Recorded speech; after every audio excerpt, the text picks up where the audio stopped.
Gary Neville hits out at Jesse Lingard amid absolute disgrace claim. Gary Neville has been hugely critical of wantaway Manchester United star Jesse Lingard for expecting a huge farewell from the club as he nears the end of his contract. United's end to what has been a bleak Premier League season took yet another decline in their last league outing when they were humiliated by a Brighton and Hove Albion side who beat them 4-0 at the Amex. The defeat ensured that the Red Devils could not qualify for the Champions League, while they could still be beaten to 6th spot by West Ham.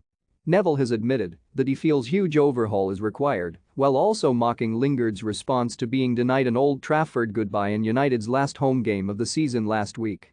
The nonsense this week over Jesse Lingard, he bemoaned on the Gary Neville podcast. Jesse's been at the club a long time, he's done a good job for the club, but I saw Brian Robson and Steve Bruce not play in their last games for the club and not get a send-off in cup finals. One of them is probably the greatest captain Manchester United have ever had, and the other is one of the greatest captains Manchester United have ever had, and they didn't get the send-offs they wanted, the farewell from the fans. I'm not quite sure why Jesse Lingard deserves it. I was basically thrown away at West Brom in a toilet. At the end of the day, sometimes it just doesn't work out, Jesse. This idea that they feel they've got a God-given right to get some minutes on the pitch, the way they've played, all of them. Have your say. Did Lingard deserve more of a send-off at United? Comment below the nonsense surrounding Lingard that Neville is referring to centers around an Instagram post uploaded by the player's brother Louis Scott.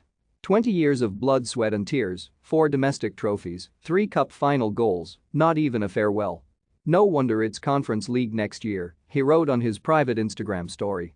Neville eventually turned his attention to United's wider fortunes, dubbing the club's recent run of form an absolute disgrace. The former England international claimed, "It's been a disgrace for a couple of months. I mean, they're still not that many points off 4th place, and I said a couple of months ago on this podcast that I felt Manchester United, if they got their act together they could get 4th. What's their record now? They've won 3 and 13? That's an absolute disgrace. It's absolutely embarrassing, the players in that dressing room, and the cost of that dressing room.